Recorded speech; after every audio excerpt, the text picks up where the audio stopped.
Good morning. તો એક આ 22 સમમાં તમારે સ્ટાર્ટિંગનું કંઈક વિડીયો મિસિંગ થઈ ગયો એવું કહેતા હતા સ્ટુડન્ટ. એક સ્ટુડન્ટનો ફોન આવ્યો. તો જુઓ, સ્ટાર્ટિંગ આમ છે, બેક્ટેરિયા છે એ વેરિયેબલ છે, નંબર ઓફ બેક્ટેરિયા, કેમ કે એક સેકન્ડને એમાં ચેન્જ આવે છે. તો number of bacteria is X at time T.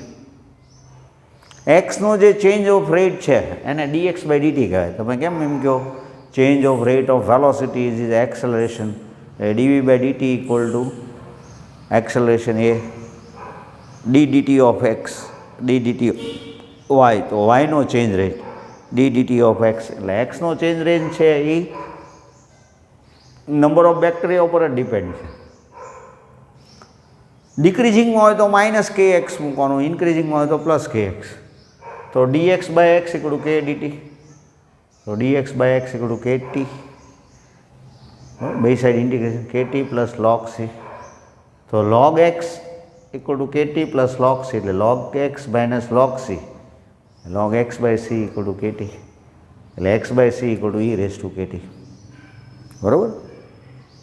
અહીં સુધીનું કાંઈક મિસિંગ હતું. કોઈ પણ સમમાં આટલું તો આવે જ તે તમારે. આ ટાઈપનો કોઈ પ્રોબ્લેમ હોય ને, ડિક્રીઝિંગ હોય ને તો માઇનસ. તમારે એમ કીધું હોય કે ભાઈ X is a mass of radium at time T, તો અહીંયા માઇનસ કે મૂકવાનું. ડિક્રીઝિંગ હોય ને તમારે આવું ફિઝિક્સમાં આવશે. એટલે અહીં સુધીનું વર્ક છે એ બેયનું. ઇન્ક્રીઝિંગ હોય તો x equal two C race to K T, અને ડિક્રીઝિંગ હોય તો x equal two C raise to minus કે ટી. એટલું તમારે યાદ જ રાખવાનું. હવે મસ્ત ફરી વાર આ સમ કરાવી દઉં 22. બરાબર. હવે આગળ વાંચો, ક્વેશ્ચનમાં શું આપ્યું છે.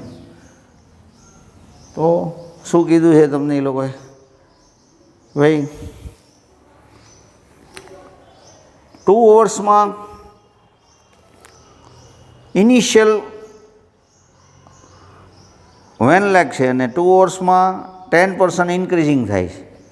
એટલે આપણે સપોઝ આપણે એમ કહીએ પહેલાં at T equal to 0, X equal to X 0 એવું સપોઝ કરીએ.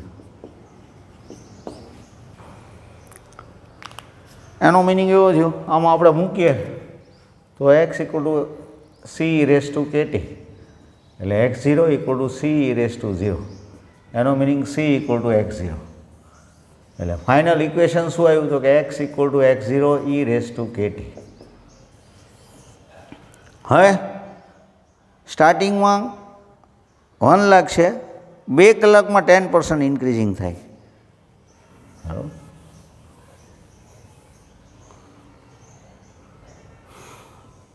x0 equal to 1 lakh.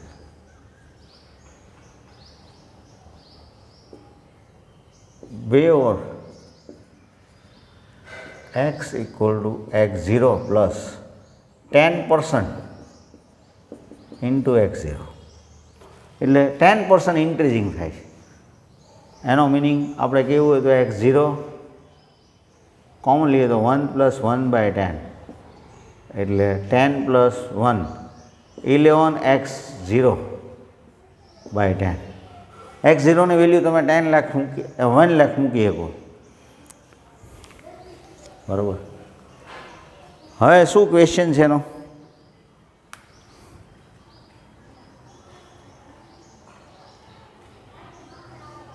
તો how many time T equal to what, X equal to 2 lakhs, એટલે 2x0.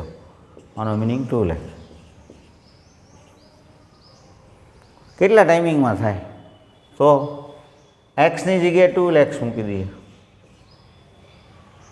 અથવા 2x0 મૂકી દો. બેમાંથી કાંઈ પણ મૂકો, કોઈ પ્રોબ્લેમ નથી. 2x0 equal to x0 E raise to k into T.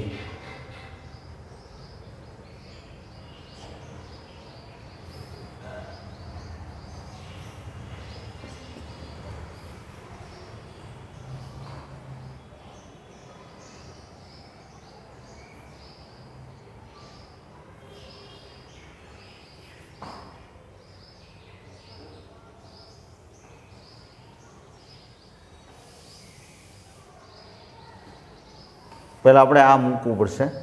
T equal to 2 hours, x equal to 11 x0 by 10 x0 e raised to k into time 2 hours એટલે 11 by 10 equal to e raised to 2k એટલે log 11 by 10 equal to 2k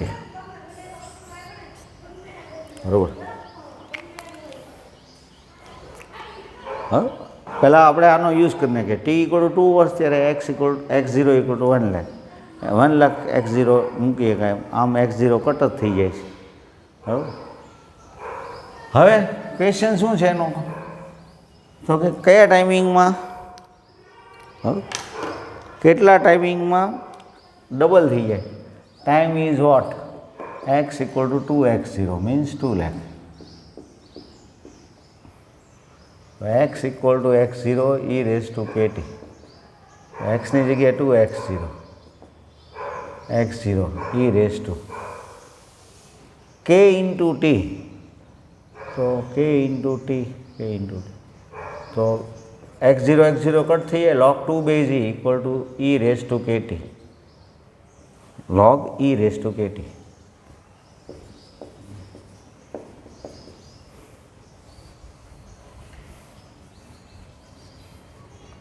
તો log 2 base e equal to kt into log e base e.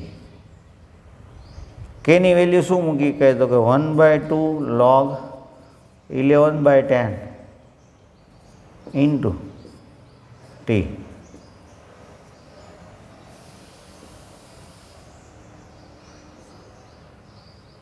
log 2 base e તો t equal to કેવું હોય તો શું 2 log 2 base e upon log 11/10 base e એટલા hours થશે.